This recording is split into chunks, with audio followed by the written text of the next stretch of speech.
नमस्कार। आज बात करते हैं बिजनेस की दुनिया के एक ऐसे रहस्य की, एक ऐसी पहेली की जो किसी भी हिसाब किताब में फिट ही नहीं बैठती। एक कहानी जिसने ना सिर्फ एक पूरे गांव को बल्कि एक मंझे हुए ढाबे वाले को भी चक्कर में डाल दिया था। चलिए इस दिलचस्प कहानी को शुरू करते हैं। और इस पूरी कहानी की जो जड़ है ना, वो है ये कीमत, सिर्फ 10 रुपए। जी हाँ, 10 रुपए। और इसी एक कीमत ने पूरे गांव में तहलका मचा दिया। और कहानी के हमारे एक अहम किरदार बाबूलाल, उसके बिजनेस पर तो समझिए ताला ही लगवा दिया। अब सवाल यह है कि 10 रुपए में आखिर मिल क्या रहा था। कोई मामूली चीज नहीं, बल्कि गर्मा गर्म खुशबूदार एकदम लजीज मटन बिरयानी। और वो भी कोई ऐसी वैसी नहीं, असली मटन, लंबे दाने वाले बासमती चावल और खुशबूदार शुद्ध घी से बनी हुई। सोचकर ही मुंह में पानी आ जाए। तो सवाल तो बनता है कि भाई ये मुमकिन कैसे है। मतलब 10 रुपए में तो आजकल ढंग से एक प्याज नहीं मिलता, और यहां कोई बढ़िया वाली मटन बिरयानी बेच रहा है। यही वो सवाल था जो बाबूलाल को दिन रात खाए जा रहा था। तो चलिए पर्दा उठाते हैं इस 10 रुपए के रहस्य से। एक ऐसा रहस्य जिसने एक अच्छे खासे चलते हुए बिजनेस को रातों रात खत्म कर दिया। जरा इस तस्वीर को देखिए। एक तरफ है बाबूलाल का ढाबा, एकदम सन्नाटा, खाली मेजें, मक्खियां भिनभिना रही हैं। और दूसरी तरफ है किशोर काका का नया नवेला स्टॉल, जहां लोगों की भीड़ लगी है, ठहाके गूंज रहे हैं और बिरयानी से उठता हुआ धुआं खुशबू फैला रहा है। आलम यह था कि सारा गांव बाबूलाल की दाल रोटी भूलकर काका की बिरयानी पर टूट पड़ा था। अब जब बिजनेस ऐसे ठप हो जाए तो शक तो होता ही है। बाबूलाल को भी पक्का यकीन था कि दाल में कुछ काला है, ये जरूर कोई बड़ा घोटाला है। तो उसने फैसला किया कि वो खुद जासूसी करेगा। तो बाबूलाल ने कमर कस ली कि वो इस राज की पोल खोलकर ही रहेगा, बिल्कुल किसी जासूस की तरह। मुंह पर मफलर लपेटा और पहुंच गया काका के स्टॉल पर। एक प्लेट ऑर्डर की और फिर शुरू हुई उसकी जांच। पहले चावल को गौर से सूंघा, फिर मटन के टुकड़ों को पलटा और फिर उठाया पहला निवाला। और बस वो एक निवाला मुंह में जाते ही बाबूलाल के तो होश ही उड़ गए। ये कोई धोखा नहीं था। बिरयानी तो लाजवाब थी, जायका ऐसा कि बस खाता ही जाए। और सब कुछ असली था, असली मटन, बढ़िया बासमती चावल और शुद्ध घी। बाबूलाल का दिमाग तुरंत कैलकुलेटर बन गया और उसने फौरन हिसाब लगाया। अरे, इसको बनाने का खर्च ही कम से कम 80 रुपए है। बस अब बाबूलाल के दिमाग से बिरयानी का स्वाद तो गया और उसकी जगह ले ली गणित की उलझनों ने। वो सीधा घर भागा, अपनी बही खाते की कॉपी और कैलकुलेटर निकाला और बैठ गया बस ये समझने के लिए कि आखिर ये नामुमकिन सा हिसाब, ये जादू हो कैसे रहा है। और जब उसने पूरा हिसाब किताब लगाया ना, तो जो नंबर सामने आया उसे देखकर तो उसकी आंखें फटी की फटी रह गईं।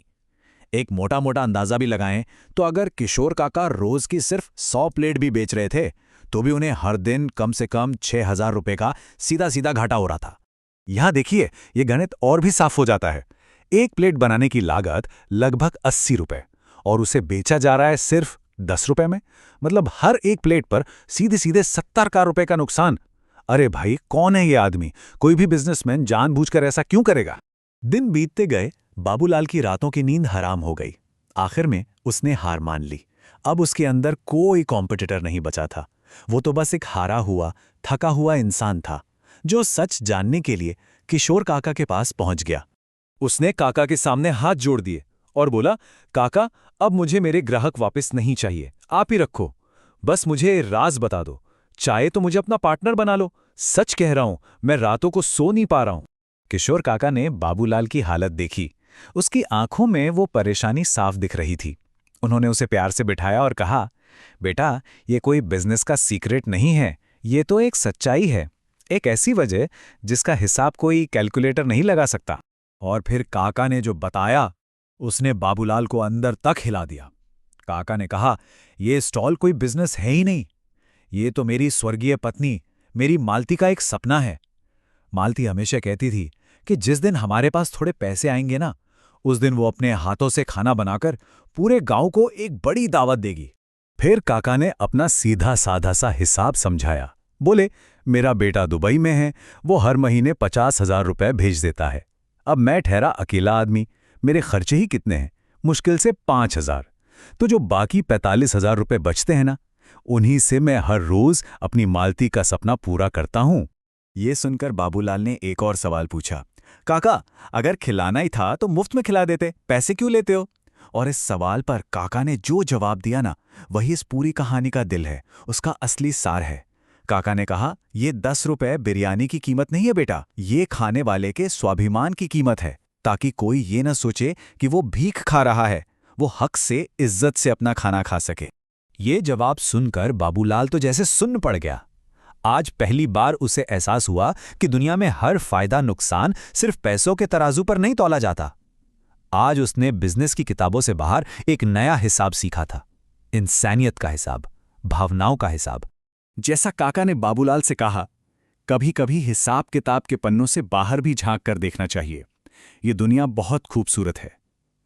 और ये लाइनें, ये शब्द बाबूलाल के लिए किसी भी बड़े बिजनेस गुरु के सबक से कहीं ज्यादा कीमती थे। और जानते हैं इस सबक के बाद क्या हुआ? एक नई, एक खूबसूरत शुरुआत हुई। बाबूलाल ने अपना ढाबा फिर से खोला, लेकिन इस बार एक नए अंदाज में, एक नए बिजनेस मॉडल के साथ। एक तरफ काका की लजीज बिरयानी और साथ में बाबूलाल की ठंडी ठंडी लस्सी। ये एक ऐसी पार्टनरशिप थी जो सिर्फ मुनाफे के लिए नहीं, बल्कि लोगों की सेवा और एक समुदाय बनाने के लिए थी। तो ये कहानी हम एक बहुत ज़रूरी सवाल के साथ छोड़ जाती है कि आखिर मुनाफे का, प्रॉफिट का असली मतलब क्या है? क्या वो सिर्फ पैसे है जो बैंक में या तिजोरी में जमा होता है, या फिर वो खुशी, वो संतुष्टि है जो किसी के चेहरे पे एक मुस्कान लाकर मिलती है? इस पर सोचिएगा ज़रूर।